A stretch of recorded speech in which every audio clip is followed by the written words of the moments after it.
ষষ্ঠ উপজেলা নির্বাচনের চতুর্থ ধাপে ৭টি উপজেলায় ভোট গ্রহণ চলছে। আগে নির্বাচনগুলোর মতো এবারও সকাল থেকে ভোটার উপস্থিতি অনেক কম। কুমিল্লার নাঙ্গলকোট উপজেলার আদ্রা ইউনিয়নে প্রিসাইডিং ও পুলিশ অফিসারের বিরুদ্ধে ঘুষ চাওয়ার অভিযোগ পাওয়া গেছে। সকাল ৮টা থেকে ভোট শুরু হয়ে ভোট চলবে বিকেল ৪টা পর্যন্ত। সকাল থেকে ভোটারদের উপস্থিতি কম থাকলেও বেলা বাড়ার সাথে সাথে ভোটার কিছুটা বাড়তে থাকে। তবে ঘূর্ণিঝড় রিমালের কারণে স্থগিত ২০টি উপজেলায় আগামী ৯ জুন ভোট গ্রহণ করা হবে। গত রাতেই দুর্গম এলাকার ১৯৭টি কেন্দ্রে ব্যালট পেপার সহ নির্বাচনী সরঞ্জাম পাঠিয়েছে কমিশন। ভোট থেকে বাকি কেন্দ্রগুলোতে এসব সরঞ্জাম পাঠানো হচ্ছে। চতুর্থ ধাপে ৭টি উপজেলায় চেয়ারম্যান পদে ২৫১ জন, ভাইস চেয়ারম্যান পদে ২৬৫ জন ও মহিলা ভাইস চেয়ারম্যান পদে ২০৫ জন সহ মোট ৭২১ জন প্রার্থী প্রতিদ্বন্দ্বিতা করছেন।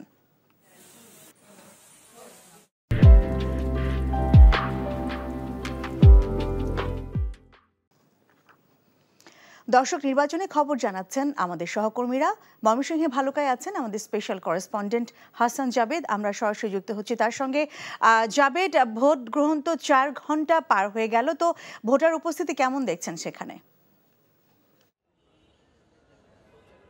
লিনা, সকাল থেকে কিন্তু অনেকগুলি কেন্দ্রে ঘুরে দেখেছি, ভোটারের উপস্থিতি কিন্তু আসলে কম। তবে বেলা বাড়ার সাথে সাথে কিছু ভোটার আসছেন, ভোটাধিকার প্রয়োগ করছেন। আমি যে কেন্দ্রটিতে দাঁড়িয়ে আছি, ভালুকা সরকারি বালিকা উচ্চ বিদ্যালয়, এই কেন্দ্রটি ভালুকা পৌরসভার ৩ নং ওয়ার্ড।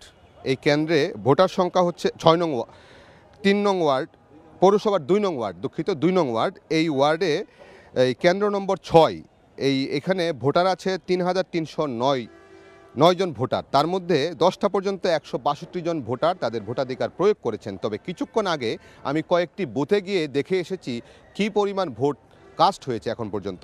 সেখানে আমি দেখেছি একটি বুথে ৭২, আরেকটিতে ৭০, ৭৩, ৭৫ এরকম ভোট কাস্ট হয়েছে এক একটি বুথে। তবে প্রিজাইডিং কর্মকর্তা যেটি বলছেন যে আসলে সময় বাড়ার সাথে সাথে লোকজন বাড়ছে। গত নির্বাচনের সংসদ সদস্য নির্বাচনের এই কেন্দ্রেই ভোটাধিকার প্রয়োগ হয়েছিল ১৪২৭। তো তারা সেইটা থেকেও ধারণা করছেন হয়তো এইবারও ৩,৩০৯ জনের মধ্যে হয়তোবা ১২০০-১৩০০ ভোটার তাদের ভোটাধিকার এই কেন্দ্রে প্রয়োগ করবে। তবে এই উপজেলায় কিন্তু ৭ জন প্রার্থী চেয়ারম্যান পদে প্রতিদ্বন্দ্বিতা করছেন। তার মধ্যে একটি ইউনিয়নে, হবিরবাড়ি ইউনিয়নে ৩ জন প্রার্থী আছেন। সেই ইউনিয়নে কিন্তু ভোটারের উপস্থিতি একটু আমি বেশি দেখেছি সকাল 10টায়, এবং সেখানে ভোটাররা ভোট দিচ্ছেন, কারণ একই ইউনিয়নে 3 জন প্রার্থী এবং 3 জনই হেভি ওয়েট, সেই জন্য সেখানে ভোটার উপস্থিতি বেশি। তো সার্বিক অবস্থা বলা যেতে পারে ভোটার উপস্থিতি অনেকটা কম এখন পর্যন্ত। লিনা, জাবেদ, আপনি আমাদের সাথে থাকুন। দর্শক, এখন আমরা যাচ্ছি সিলেটে। সেখানে আছেন আমাদের স্টাফ করেসপন্ডেন্ট সজল ছত্রী। সজল, আপনি তো জকিগঞ্জে আছেন, তো আমরা জানি যে সিলেটে বন্যা পরিস্থিতির অবস্থা বেশ খারাপ। তো এই অবস্থায় ভোটের পরিবেশ সেখানে কেমন দেখছেন আমাদেরকে জানাবেন।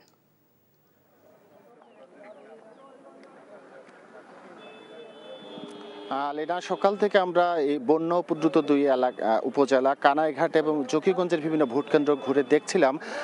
এই বন্যা পরিস্থিতি আসলে ভোট বন্ধ স্থগিত রাখার জন্য কিন্তু প্রার্থীরা আবেদন করেছিলেন, কিন্তু জেলা প্রশাসক আমাদের যেটি জানিয়েছেন যে পরিস্থিতি আরও খারাপ হতে পারে। এরই মধ্যে কিন্তু ৮ দিন ধরে বিভিন্ন উপজেলায় বন্যা দুর্গত আছেন মানুষ। আপনারা যদি এই কেন্দ্রটি এখন দেখাই, যে কেন্দ্রে নির্বাচন অনুষ্ঠিত হচ্ছে, কেন্দ্রটিতে পুরোটি পানিবন্দী এবং মানুষ নৌকা করে হাঁটুজল মারিয়ে এসে এখানে ভোট দিচ্ছেন। আমরা সকাল থেকে ভোটারদের খুব যে উপস্থিতি দেখেছি তা নয়, কিন্তু এই বৈরী পরিবেশে যখন ভোটাররা আসছেন তাতে ভোটারদের আগ্রহ আছে বলে বোঝা গেছে। আমরা তাদের সাথে কথা বলেছি, তারা বলছেন যে তারা প্রায় ৭-৮ দিন ধরে পানিবন্দী অবস্থায় আছেন। সে অবস্থায় তারা মানিয়ে নেওয়ার চেষ্টা করছেন। গত 2 দিন আগে কিছুটা পানি কমেছিল, কিন্তু ভারী বৃষ্টিপাত যেহেতু শুরু হয়েছে সিলেটে, সে কারণে আবারও কিন্তু জলাবদ্ধ হতে শুরু করেছে বিভিন্ন এলাকা। কিন্তু এই যে 2 উপজেলা জকিগঞ্জ এবং কানাইঘাটে নির্বাচন অনুষ্ঠিত হচ্ছে, তার অনেকগুলো কেন্দ্রই কিন্তু এই অবস্থা। যদিও 4টি কেন্দ্র স্থানান্তর করা হয়েছে, কিন্তু যে কেন্দ্রগুলো স্থানান্তর করা হয়নি তার মধ্যে অনেক কেন্দ্রের অবস্থা এরকম, হাঁটু পানি মারিয়ে ভোটারদের ভোট কেন্দ্রে যেতে হচ্ছে, নৌকায় করে আসতে হচ্ছে ভোট কেন্দ্রে ভোট দেওয়ার জন্য। এই অবস্থাতেই ভোট গ্রহণ হচ্ছে। এবং আমরা দেখেছি যে সকাল থেকে বিভিন্ন ভোট কেন্দ্র ঘুরে যে ভোট কেন্দ্রগুলো আমরা দেখেছি, সাধারণত 10% পর্যন্ত ভোট এখন পর্যন্ত কাস্ট হয়েছে। তবে বৃষ্টি কমে এসেছে, আশা করা হচ্ছে যেগুলো শুকনো কেন্দ্রগুলো আছে সেগুলোতে আরো ভোটার উপস্থিতি কিছুটা বাড়বে। লেনে, দর্শক, জানছিলাম উপজেলা নির্বাচনে ভোট গ্রহণের খবর।